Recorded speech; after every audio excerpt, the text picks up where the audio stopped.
Okay, welcome back. So, I would be now giving you an overview of advanced machining processes, and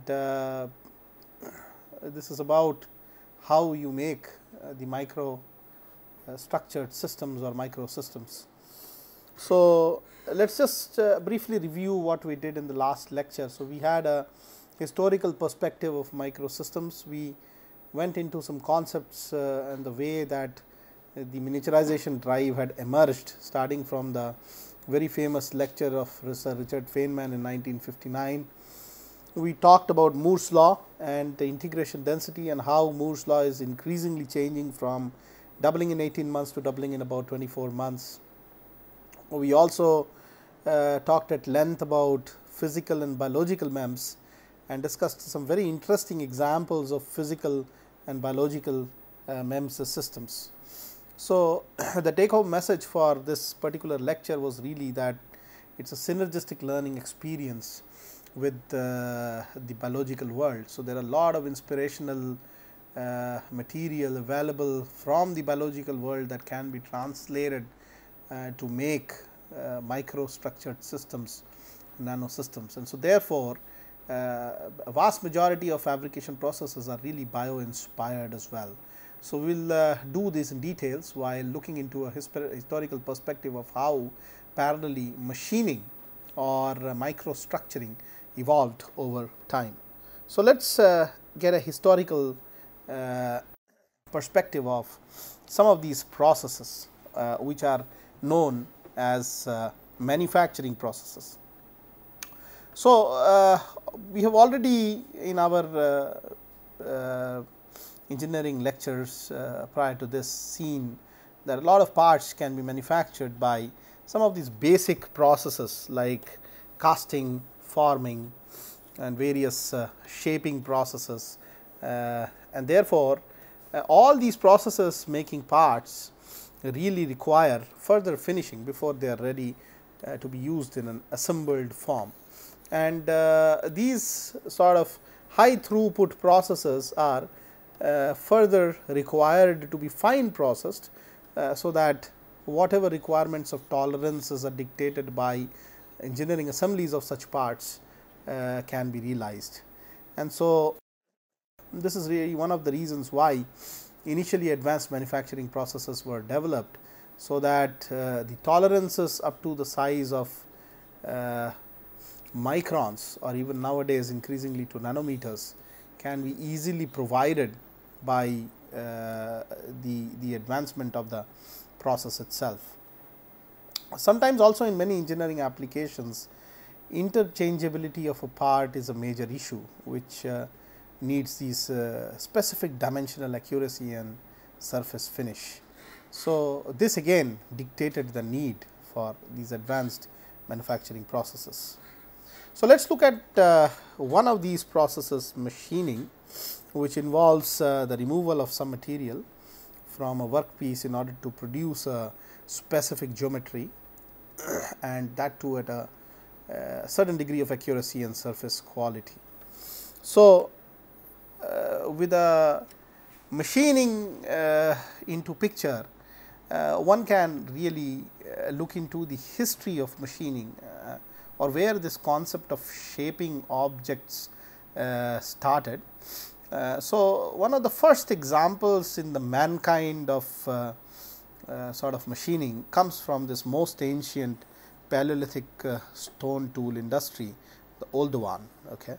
It was developed about 2.6 million years ago by members of the genus called Homo habilis or Homo sapiens, and they were really tools shaped out of stones as choppers, burins, and awls, as some examples can be seen here.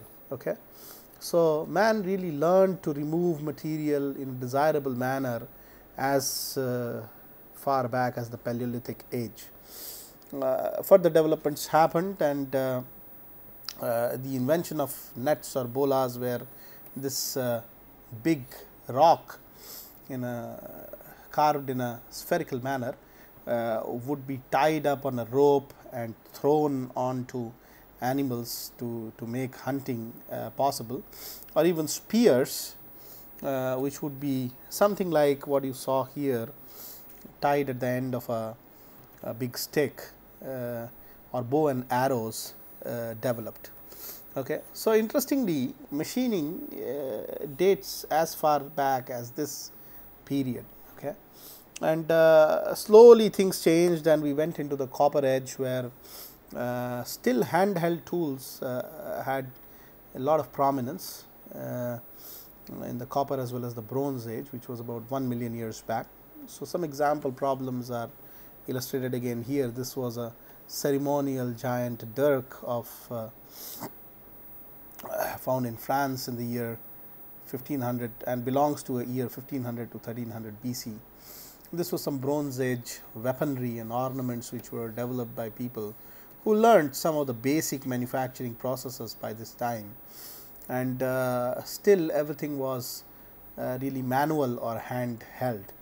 So, almost up to 17th century, all the tools which men used for developing some of these fine objects were hand operated, and the methods were very, very elementary up till a little bit later. Of course, humankind found out that the power of water or steam could be very easily used, and of course, much later it was realized that electricity could be again another very useful source of delivering energy, so that you could power drive some of the tools for creating different shapes onto metals. And so, if you look at one of the first illustrations, it comes from this John Wilkinson in 1774, who first constructed a precision machine for boring engine cylinders, and it was powered by steam. So, this is one of the earliest examples of how machining could actually take place and increasingly go into the powered domain from the manual domain. This followed a lot of other illustrations later on. For example, 23 years later, Henry Maudslay actually developed this screw cutting lathe, as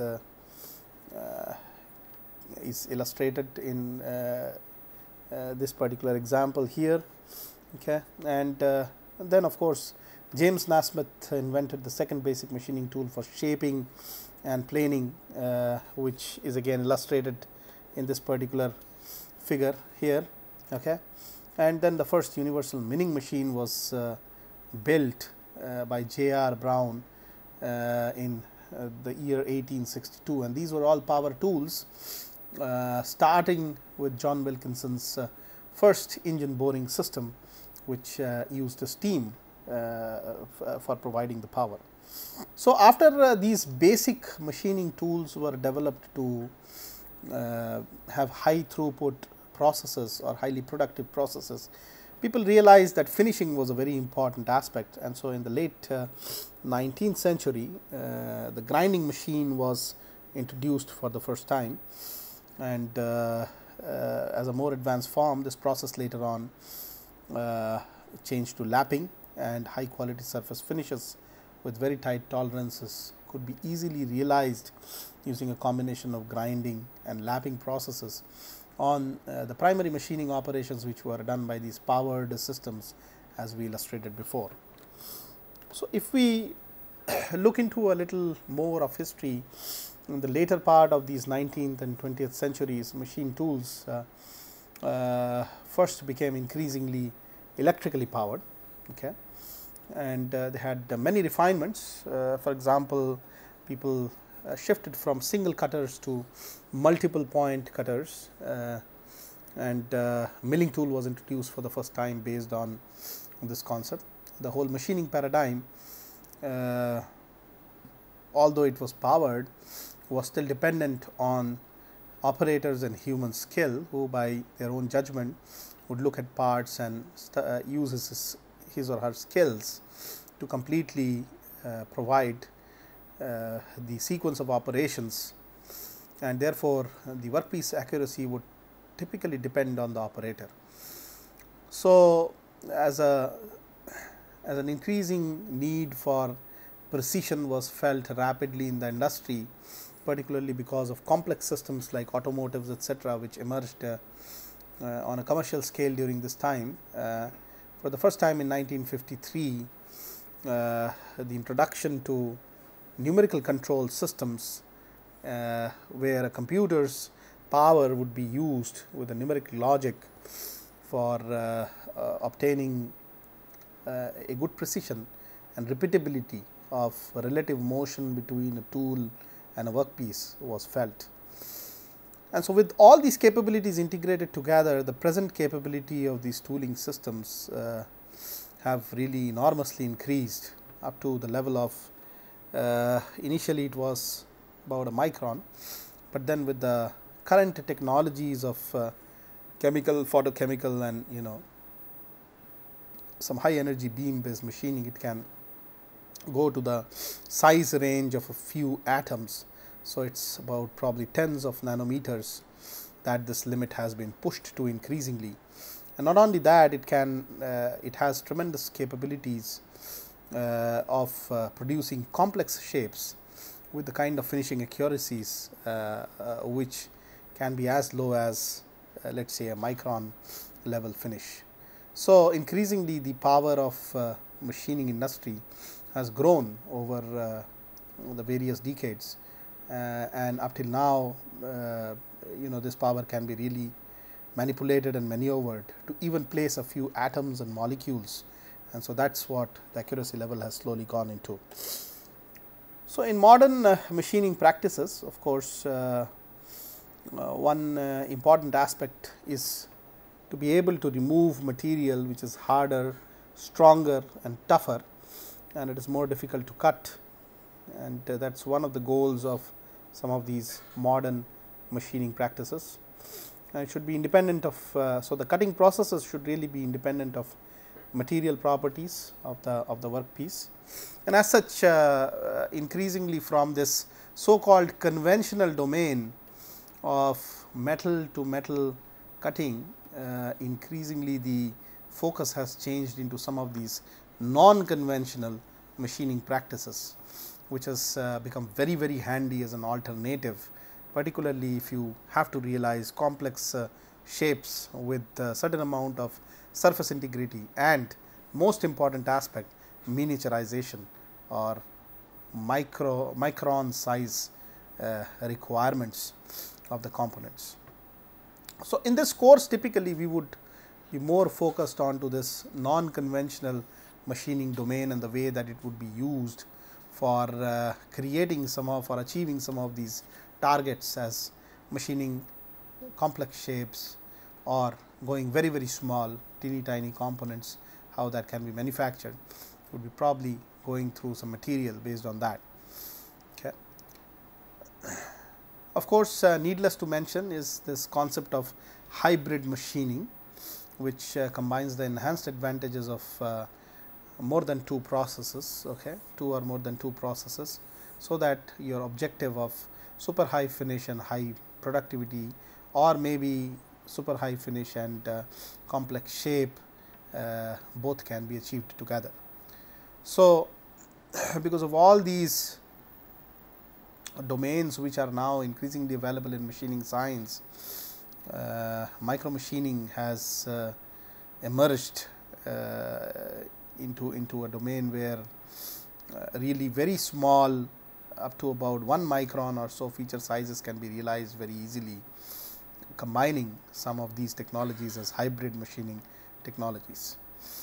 So, recent applications of micro machining could include silicon and glass micro machining, excimer laser based machining, photolithography, and these are some of the most modern processes of non-conventional machining which is used this particular domain. Okay, so machining has increasingly also come up from precision grinders, where an accuracy of about plus minus 1 microns can be measured using some non-contact mediated measurement processes like interferometry or laser based instruments. And the future trends in micro machining really includes the power of beams of either photons or particles, and processes like electron beam lithography or focused ion beam is increasingly being used to realize or micro manipulate materials even down to the atomic level in a very precise manner. So, these combined with a few other processes also are classified into the area of nano machining as a very recent trend, and these processes are capable of manipulation at the atomic and the molecular level. And the nano machining concept really was first introduced by Taniguchi, and it covered miniaturization of components and tolerances in the range of submicron level, and also to the level of hundreds of nanometers or even as low as 0.1 nanometers in the various domains that was proposed by Taniguchi in his model for nano machining. So, let us look at some of the machining accuracies with respect to the number of years, as can be illustrated here in figure 1.1. And as you can see, these different domains of machining, like for example, turning and milling machines, grinding CNC machining centers, lapping, honing, jig boring and grinding, so on and so forth. So, these are the different equipments and machine tool classes which are grouped together in order of how much machining accuracies they can produce. And if you look at the way that this machining has evolved or is evolved from as far back as 1940 to the late 2000, you can see that the machining accuracy really has changed quite a bit from about, let us say, 0.1 inches to hundreds of microns to about close to as low as about 1 micron, particularly if you were to take into account these three conventional domain processes: turning, milling, grinding, CNC milling centers, lapping, honing, jig boring and grinding, so on and so forth. So, this also is the normal machining domain, and so you can achieve up to a machining accuracy of 1 microns by the year 2000, as you can see here, and this has really been achieved as indicated in this particular chart. Some of the other processes like precision grinding, super finishing, diamond grinding and turning, high precision mask aligners, ultra precision diamond turnings, they come in the domain of precision machining. Okay, and here the machining accuracy really starts from about 1 micron and goes down further to almost about hundreds of nanometers, about 0.01 microns, and that could be roughly about 10 to the power of -6th of an inch. If you go a little further down here, the electron beam soft X-ray lithography, ion beam machining, molecular beam epitaxy, ion implantation, and we will understand some of the basic machining principles and processes as we move along. They can be classed into this ultra precision machining domain, where the machining accuracy is as low as hundreds of nanometers of 0.1 microns is the starting line, and it goes all the way to about 0.001 microns, which is about 1 nanometer, which is that of even atomic manipulation, at the level of lattice separation, etc. So, you can see that with increasing time varying from 1940 to 2000, the machining paradigm, classified normally as a normal domain, precision domain and ultra precision domain, have gone from all the way from about hundreds of microns to as low as about 1 nanometer, which is that of simple lattice spacing between the atoms. So, such is the power of machining technology and its emergence over the number of years. So, let us actually now look at a broad classification of all the machining or the material removal processes, and here I would like to classify the processes as a traditional domain and then the non-traditional or non-conventional domain, and of course, this would be our area of interest for this particular course, although a brief mention would be made of the traditional domain processes.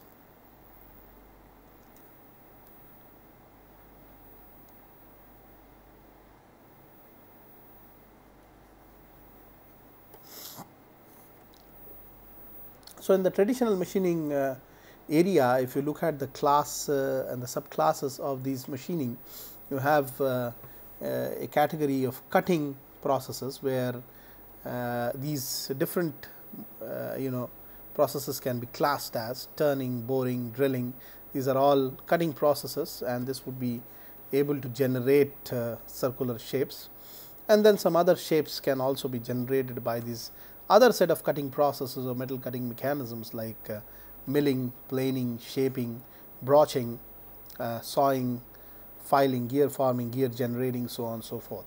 So, traditional machining has this one class or one domain where you are actually having a metal to metal cutting, and then there is another domain which is used for finish machining operations on this cut pieces, which is mechanical abrasion based, and then it can be based on bonded abrasives like you often find in grinding or honing, or coated abrasives technology, or loose abrasives that you often find in polishing or buffing, right, where the slurry really contains the abrasive, and then the polisher or the tool is really rubbing the slurry against the workpiece surface. So, therefore, that is how traditional machining domain can be classed, and of course, needless to say is that this is a high throughput, low accuracy process, and the mechanical abrasion is actually a relatively lower yield, but high accuracy process as far as the traditional machining domain is concerned. So, we have already made a case before to illustrate that these traditional domain processes may not be that useful when you come to realize or machine increasingly tougher or high strength materials with complex shapes and precision or accuracy up to the level of even atomic manipulation. And so, therefore, these set of machining parameters called the non-traditional machining techniques come into picture, and they typically include chemical machining, electrochemical machining, electrochemical grinding, electro discharge machining, laser beam machining, abrasive jet machining, water jet machining, plasma beam machining, and ultrasonic machining. So, these are some of the different illustrations of the machining domain, where very small surface finishes or even micro feature sizes can be increasingly found, and then there is a whole domain of silicon machining, which also is borrowed from the microelectronic processing industry, which we would be looking at in great details.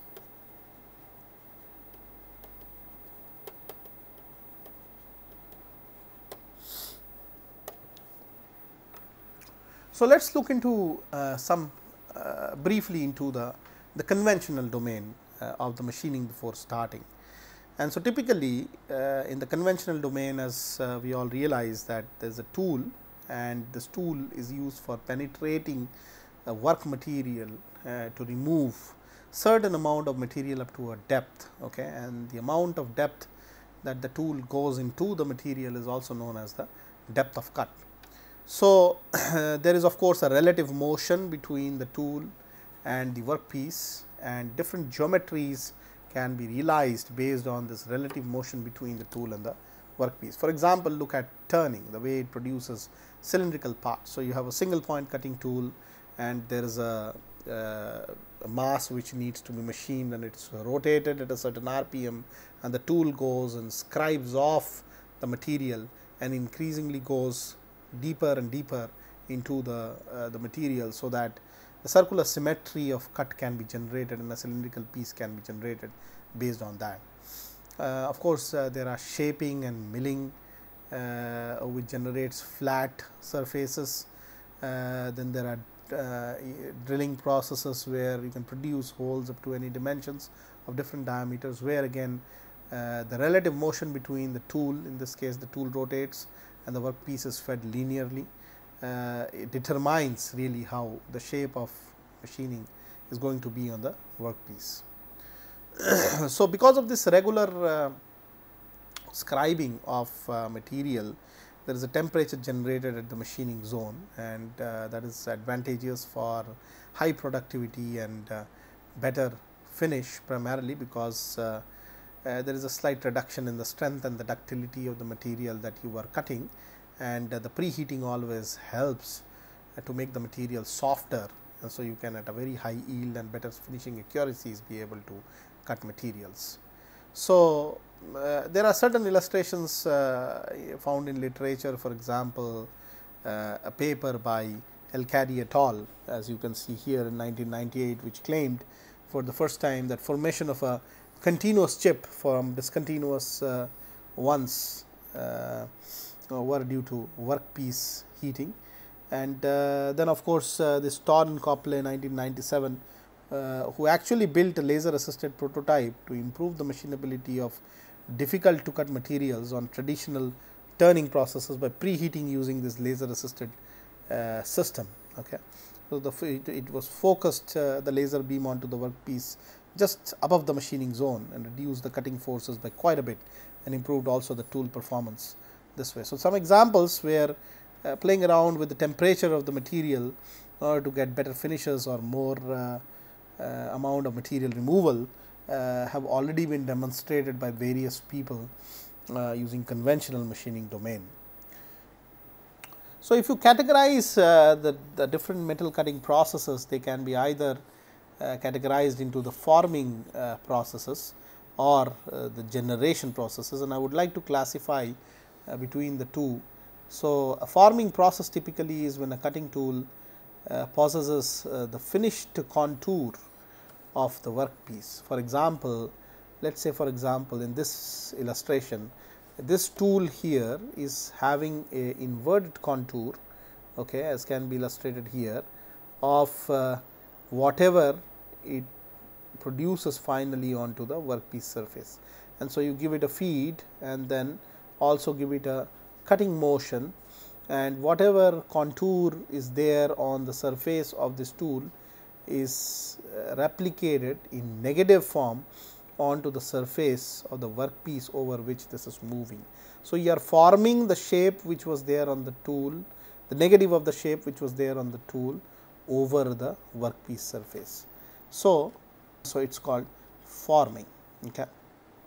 Surface may incidentally also be generated. For example, let us say this single point cutting tool example in a lathe, where there is a movement of rotation given to the workpiece, and the tool is fed in this particular direction and also given a depth of cut, so that there is a circular symmetry which is developed of the cutting zone, resulting in development of a different shape.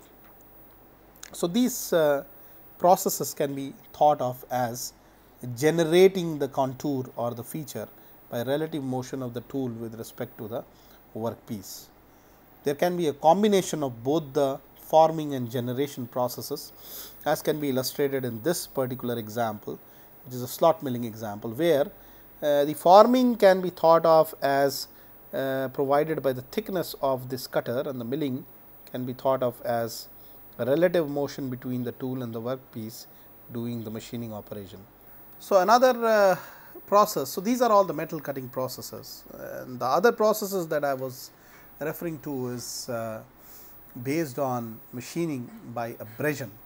And in abrasion machining, the machining allowance is removed by a multitude of hard angular abrasive particles or grains, which we also know as grits, and which may or may not be bonded to form a tool of definite geometry.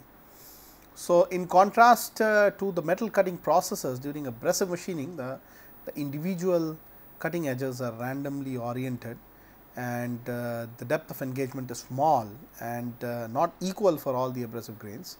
There is an averaging effect of the cutting depth, which results in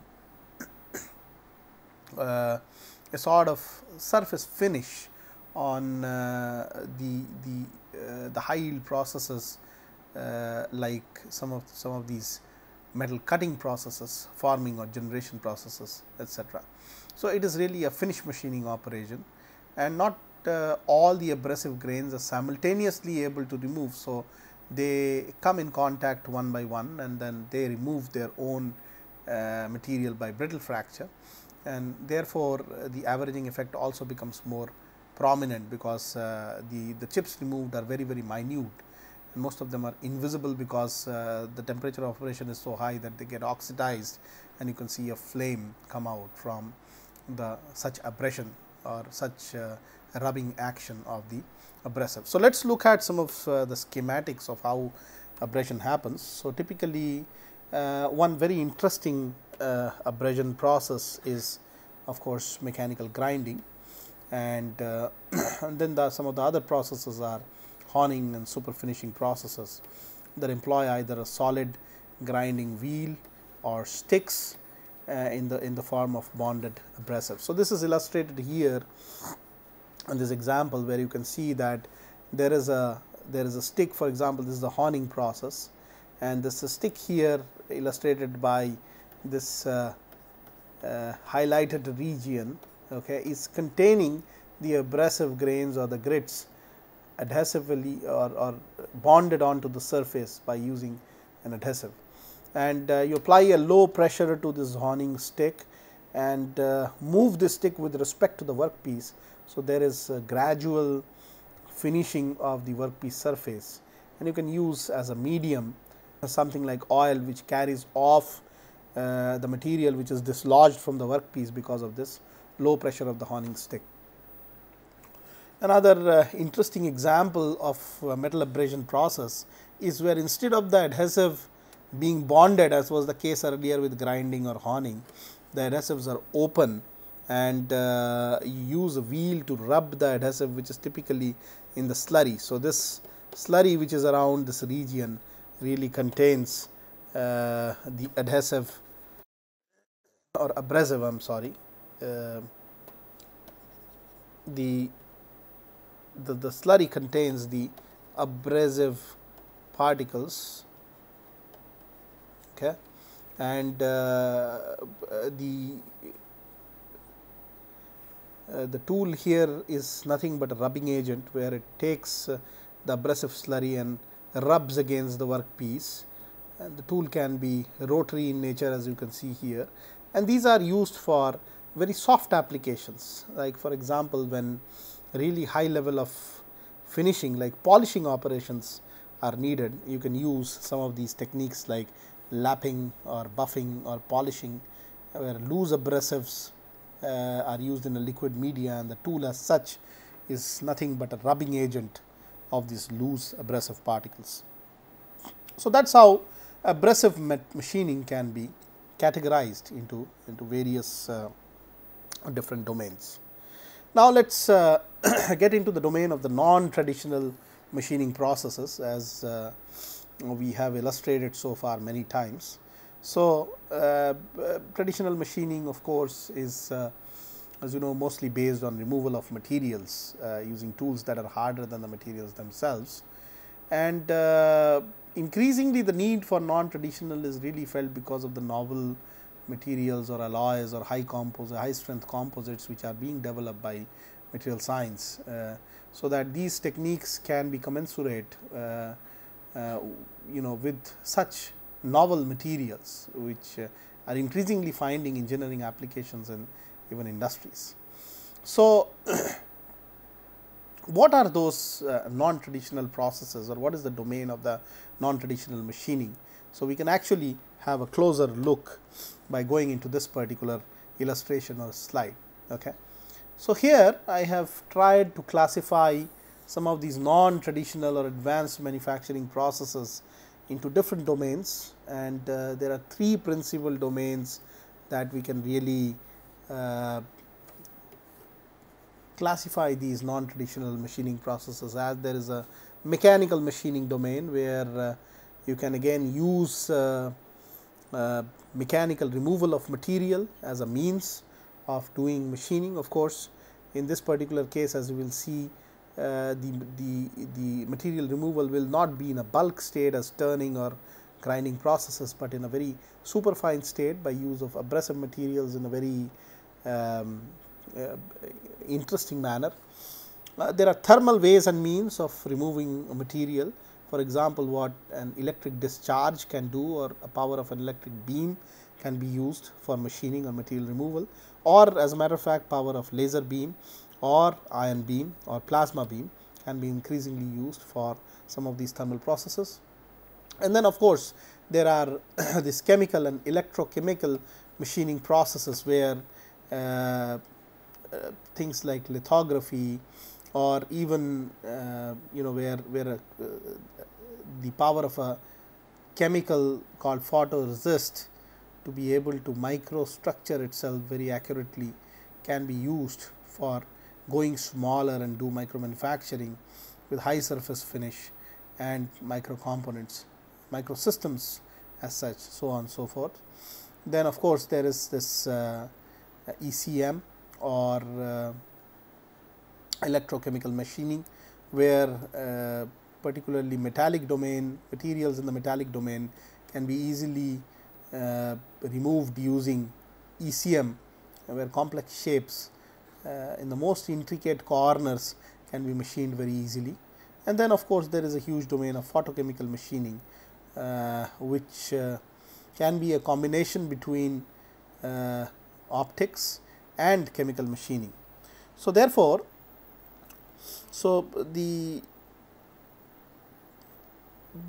most of the non-traditional processes are classified only into these three kinds: mechanical, thermal and chemical or electrochemical means of removal. And it is not necessary that only one process can be used. You can use hybrid processes where you can have the combination of more than one process. And by the by, this classification is really based on how you are applying the energy. So you can actually have the machining action using mechanical energy or thermal energy or chemical or electrochemical energy, and they form the classification basis of these different material removal processes in the non-traditional domain. Let us look at these machining processes one by one. So the first mechanical machining process which comes to our mind is ultrasonic machining, or as a matter of fact water jet machining, which are typical examples of single action mechanical non-traditional machining processes. So if you look at the schematically how this happens, is that there is a mixture of abrasive grains. Okay, so this mixture can be made up of a medium, a liquid medium, into which these grains are immersed, and these grains are all individually capable of moving and free to move. And this grain containing slurry is pressed onto a workpiece by means of a tool which vibrates at ultrasonic frequency. So essentially, this tool head which vibrates, let us say in this direction, in the positive z direction, at some above sonic frequency or ultrasonic frequency, is able to hit the abrasive grain onto the workpiece surface and thus remove material in the brittle fracture mode. Okay. And so super finishing processes again sometimes use these USM driven material removal mechanism, where the feed or the depth of cut or even the tool frequency can be adjusted in a manner so that different levels of finishes can be obtained on the surface. For example, another example of a mechanical machining process is what you can do with water jet machining. So essentially here, as the name sounds, there is a jet of water which is released at a high pressure, and there is a forced directed small jet area which is used to cut the workpiece. Sometimes you have abrasives loading this water jet, and so you will have the process slightly modified from WJM to AWJM, abrasive water jet machining. So therefore, you use an abrasive material to actually perform the cutting action here, and the jet provides the impact to the abrasive material to cause the brittle fracture. So the machining Medium in most of these cases are solid grains suspended in cutting fluids, and you can actually replace the abrasive grain by ice particles, and so that can subsequently be called as ice jet machining. So, all these are mechanical non-traditional processes, because the action that is applied here is really brittle fracture based mechanics of removal of the material, and therefore mechanical. So, we will look into the details of this process, particularly the USM and the abrasive jet machining processes a little bit later. Let us come to the second modality of material removal, which is also known as thermal machining operation. So, here really the modality is thermal, in the sense that you are trying to apply heat energy so that it can cause melting or vaporization of the workpiece material, thereby removing the material as liquid or vapor state. So, there are many secondary phenomena, of course, which occur when thermal machining is being considered. For example, micro cracking, formation of heat affected zones, striations or banding phenomena, which can come during the thermal machining processes if they are not very well controlled. And so, therefore, an important modeling aspect of such processes come into picture, which we will look into great details as we go over some of these processes. So, the source of heat could either in this case be that of an electric discharge, as you can see here in EDM. So, there is a plasma or a discharge which is created between the workpiece and the electrode, and the dielectric material inside in between the workpiece and the electrode acts as an insulator really, where the plasma can be created in specific columns. And so, whenever this plasma gets created, the electron pressure is able to create a local temperature enhancement. So, thus taking the material, the workpiece material, to wherever this plasma strikes to its melting point, and whatever melt is withdrawn is removed by this circulating dielectric material. So, this is one form of machining called electro discharge machining. The power of the thermal power can be provided by a plasma beam, and that then would be called plasma beam machining, or let us say an electron beam. So, therefore, that can be called as e-beam machining or electron beam machining, or it can be any other form like an ion beam or a laser beam. And the mechanics of removal of the material here is more or less thermal, but the conversion principles are different. For example, in electrons it is really the kinetic energy exchange between the penetrating electron and the lattice of the material, whereas in laser beam machining it is a photon to phonon conversion or the conversion of photons into bond vibrations, which results in the machining process. And so, thermal machining also is increasingly being performed in hybrid machining processes, where some of these conventional formulated micro parts are given a secondary treatment using some of these thermal machining processes for issues like complex geometries or even good surface finishes, etc. A third category of processes is the chemical and the electrochemical machining processes, as is illustrated here. In the electrochemical machining process, you again have an electrode and workpiece as another electrode, and the electrolyte is flown in between the workpiece and the electrode in question, and therefore there is always an ion transport which happens in between the electrolyte, where material is removed from the workpiece, and the idea is that it should not get deposited onto the electrode, but should get precipitated as soon as it gets removed from the workpiece. So, the electrolyte constitution is very critical, so that it is not only able to create an ion movement from the workpiece, but also is able to precipitate the material and move the material if we can circulate the electrolyte around. And so, that is what is meant by electrochemical machining, and it is governed by Faraday's principles, and you can really calculate and model the electrochemical machining rate based on some of these basic physics principles. The other process is chemical or a photochemical machining process, where again chemical machining would formulate the domain of etching, where etching is really nothing but sort of engraving of metal structure, or engraving of a certain area of a metal or any other substrate by etching it selectively with respect to a chemical. So, that chemical can cause either a redox reaction on the surface, or it can actually make a state of atoms removed from the surface which cannot dissolve very well, and it gets increasingly carried away. It can also be a gas based system, where the same etching action is provided by a gas and not a liquid chemical. And so, therefore, some of these processes increasingly used in silicon micromachining, like PECVD, plasma enhanced chemical vapor deposition, or CVD, chemical vapor deposition, can be used increasingly to either bulk micromachine or surface micromachine some of these microsystems.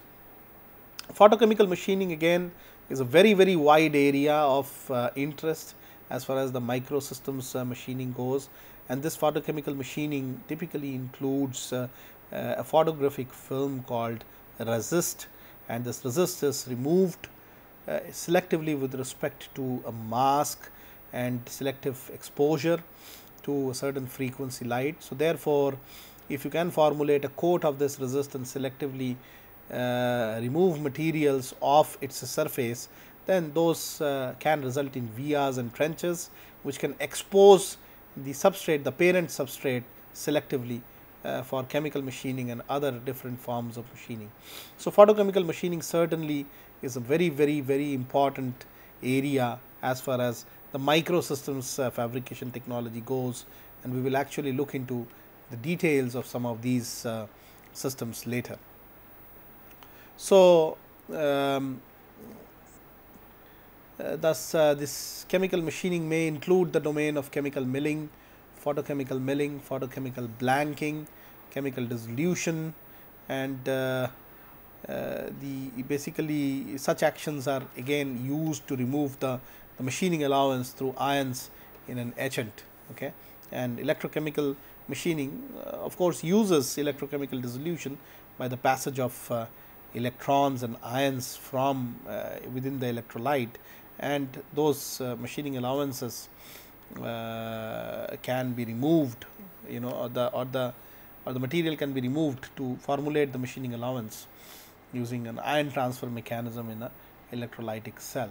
So, that in a nutshell is what is a brief description of what would be in the course content. So, on one hand, we are actually going to learn this fabricating of microsystems with an angle of micro manufacturing, and on another hand, and so this would mostly include silicon based processes, which can be increasingly applied to polymeric systems or glasses, okay, from a standpoint of microsystems fabrication.